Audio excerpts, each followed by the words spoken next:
Good morning, guys. It is Saturday, March 23rd, and it is egg retrieval day. I'm excited and I'm nervous. I have my shirt on. It says Gone Fishing.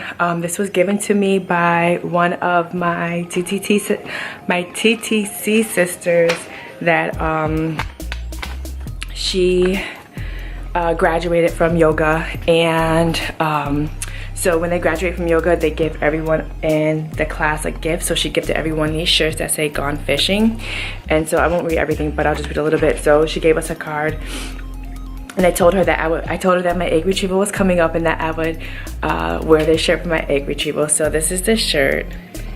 And she says, infertility is like fishing. It requires a lot of patience and is mostly waiting. You never know what bait is going to work or what you're going to catch. It's mostly dumb luck, but teaches some of the life's biggest lessons, and it is always better when experienced with others. So I'm grateful for this, so I'm wearing it. So we're, I guess in the case with this today, we're going fishing with this egg retrieval, and we're gonna see what we get, see what we did to get to this point, to see if it worked.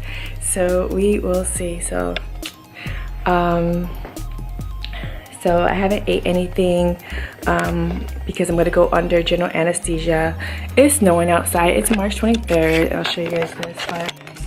You guys can see it's snowing. I was hoping that it would be a little bit, the weather would be warmer, especially since it's spring now, but it's not. And then sometimes we have to drive to Syracuse, so sometimes Syracuse weather is a little bit worse than here, especially with the snow. So I'm hoping that it's not bad. So they didn't tell me to bring anything extra. They said if it's a long ride to bring up a pillow and blanket. I'm gonna bring that anyways, but I'm gonna bring some pads, some maxi pads with me, just in case if I have bleeding after. I know they usually have them there, but those things be like 2 inches thick, so I'm just gonna bring a thin one like this. So I'm gonna bring a couple of these, because the ones that are like 5 times the size of this, when you go like to the hospital or you go anywhere, they have those extra super thick ones. And then since I haven't ate afterwards, they'll probably give me something, but since I'm keto, so I'm gonna bring some keto snacks. So I'm gonna bring like sugar-free Jello, and then I do keto crate, so I have some snacks from my keto crate that I'm gonna bring. So those are definitely gonna come in handy, so I'll probably show you guys that. And then hubby's in the shower. He's excited, but he's not excited about jizzing in a cup, and I always talk to him. I always make fun of him because he doesn't like jizzing in a cup. So he's gonna have to do it today for us, but it's gonna happen, and I'm excited. So I know this is delayed. This is a delayed video, so still keep us in your prayers when you see this, and hope that what we did was successful. So I'll talk to you guys later. Bye. Alright guys, so this is all the stuff that I'm bringing with me. I'm going to bring a pad. I'll probably get another one. So I'm going to bring a pad. I have my snacks, my keto snacks, sugar-free Jello, and then I'm going to bring my Cibidol, my CBD salve for after, just in case for any inflammation and stuff. So this is all the stuff that I'm going to bring with me on the trip. It looks different than the Rochester location. 195.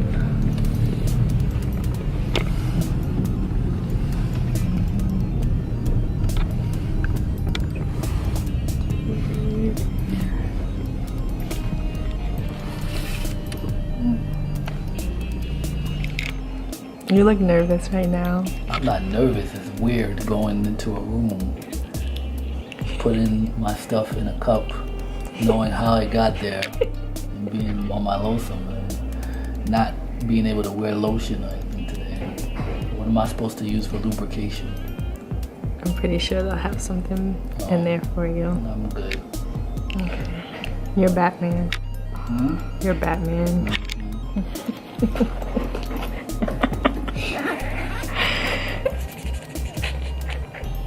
How much does the testing cost? I don't know. I know my insurance isn't gonna cover it. My insurance doesn't cover anything. But I mean, it's one of those things. Do we want to do testing before, or do we want to wait? What? I mean, not wait, but do we want to do testing, or just not do any type of testing? What do they recommend? We can talk to the doctor about it. I mean, I think Dr. Kiltz, he was saying like it doesn't test the actual embryo. It tests it, like you're testing the cells around it. So you could have abnormal cells around it, but then like that doesn't reflect the embryo. What the-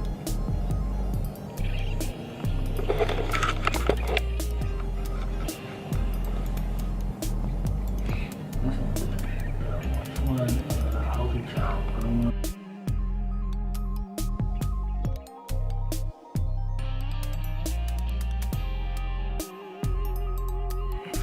They just took him back. So he has to give a sample, a fresh sample before he doesn't like it. That's why I'm laughing. But we're in the waiting room. We have like a, yeah, we're in a like a private waiting room area. I'll just show you.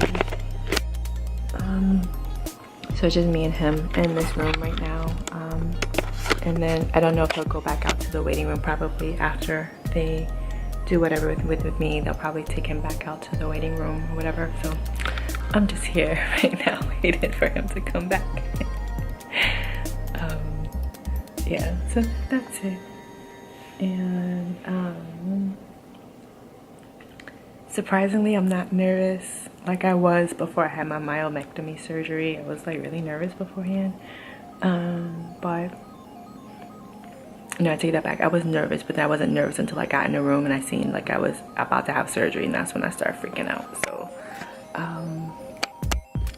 surprisingly, I feel a little bit calm. When he comes back, I'm gonna pray one more time with him. I prayed this morning as soon as I woke up. There's another TTC sister that is, or she may have had it already. I think hers was scheduled at 10 o'clock this morning, but I told her that I was gonna pray for her. And so as soon as I woke up this morning, I prayed for her. And I told her, and she wished me luck today as well. So I'm rooting for her and any other TT sister that's going through this. I'm rooting. I'm always gonna root for you. So I'll check in a little while. Why do you feel like I'm being dramatic? I'm asking you what kind of pain you in. You talking about it's like discomfort. You don't have ovaries, so imagine them squeezing, draining your testicles. You think you would be in some type of discomfort if they drained all your... Why you always take it to the extreme? I'm not taking it to the extreme. You don't have ovaries, but the equivalent would be testicles. So, do you feel like like if they drained your testicles, you would have some type of discomfort? Huh? Turn slight right to Interstate 80. Huh? I think I would be discomfort. Okay. So I have some discomfort. They gave me a heat pad for my stomach. Why you don't put It was fast. Turn slight right to Interstate 81. Like they told me, he's like, oh, in 20 seconds you're gonna be asleep, and I was like, I'm still awake. count to 20? No, Why you say you're still awake? because we were talking and then I just fell asleep. Well, Yeah, it wasn't bad. And then 3 miles. they'll call tomorrow. she said he doesn't recommend it as well with me. Well, she said the testing. PGTA, so it was PGT and PGTA. PGTA is like, she said that's for, they just test for chromosomes, but She said she didn't recommend it. either one. Yeah, she just said that. We'll be waiting.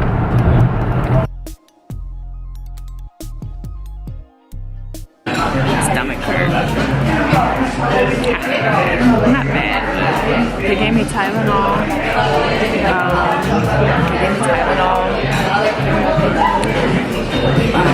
Right after, clothes on, and then they just walked me out to the car. My husband was already in the car waiting for me, so I stayed there for like 15 minutes. They just monitored my vitals and stuff just to make sure everything that was okay, and then that was it. They just asked me out, so it was a pretty quick procedure. Less than an hour in and out as far as, but I don't think the procedure took that long. But 10 eggs they ended up retrieving, so I'll get a call tomorrow to see if any of the eggs fertilized. So I'll keep you guys posted. I'll show you guys our waffles, and then I'll check back in with you guys later.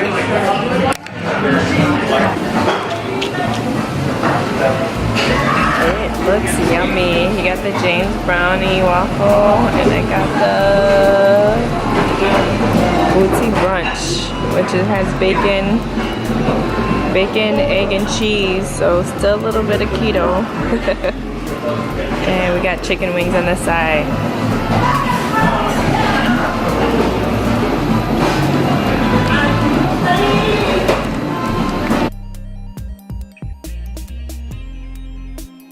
Hi guys, I just wanted to check in with you guys to let you give you guys a post retrieval update. So it is March 24th, Sunday. It's about maybe 4 o'clock. I'm still in the bed, kind of been in and out of the bed all day today. But when I got home yesterday, I just kind of laid down. Like I fell asleep on our way back from Syracuse. I ended up falling asleep. Falling asleep on our way back from Syracuse, and then when we got home I just laid down, and I was just kind of in the bed all day yesterday and stuff. My stomach feels bloated, but that's about it. My boobs are sore, and I have a little bit of bruising on my stomach from the last injections. I think all the bruising came from the Cetrotide, but other than that, the other injections I don't think it was a problem. Every time I did the injection with the Cetrotide, that area was red and it was itchy. So but I have some bruising, and I think from the last Lupron trigger also, because that needle was bigger. Let's see what else. So I'm just been taking it easy, but like I said, I feel like had it not been on the weekend, had it been like on a during the week, I could have easily went back to work. It wouldn't have been a problem, but it's the weekend, so I'm just gonna chill out. Got a call from CNY this morning.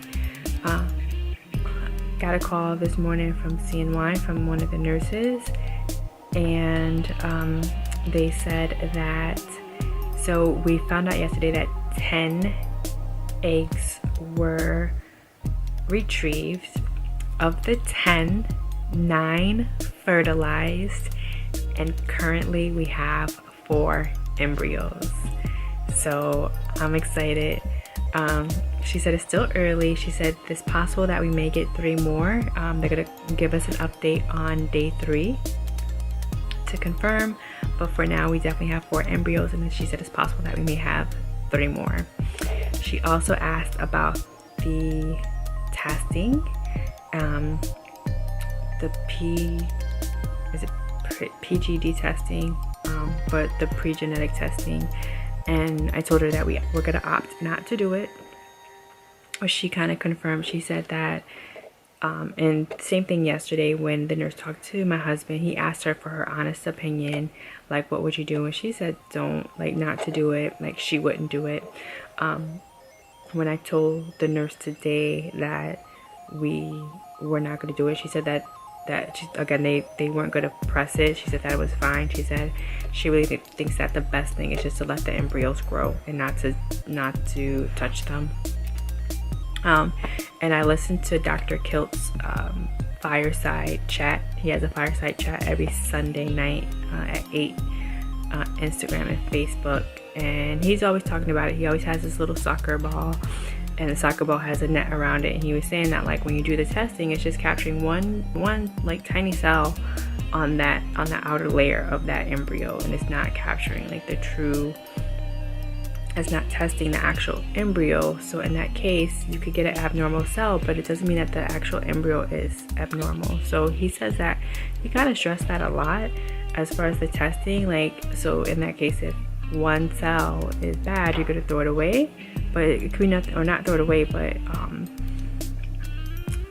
decide not to use that embryo. But in all actuality, like nothing can be wrong with that embryo. It could be perfectly fine. So so yeah, we're opting not to. I feel like you know, we got assistance, but this is our hand. This is the hand that was dealt to us. So regardless if we conceived naturally, this wouldn't be available to us until after the test, you know, as far as genetic testing and stuff like that. So I feel like our hand has been dealt, and so we're just gonna leave it as is and go forward. So so yeah, that's it. I wanted to give you guys an update. I'll check back in on Tuesday when I find out if we have any more embryos, but right now we have 4 embryos, 3 pending, 10 eggs retrieved. And like I said, I'm just taking it easy today. I'm fine, but I've just been kind of milking it, taking it easy. They said I could start my LDN and my prenatal again. I haven't started yet, but they said that I can. And then we're gonna try to do the transfer next cycle. So that's it. So I'll keep you guys posted, and I'll talk to you guys later. Bye guys.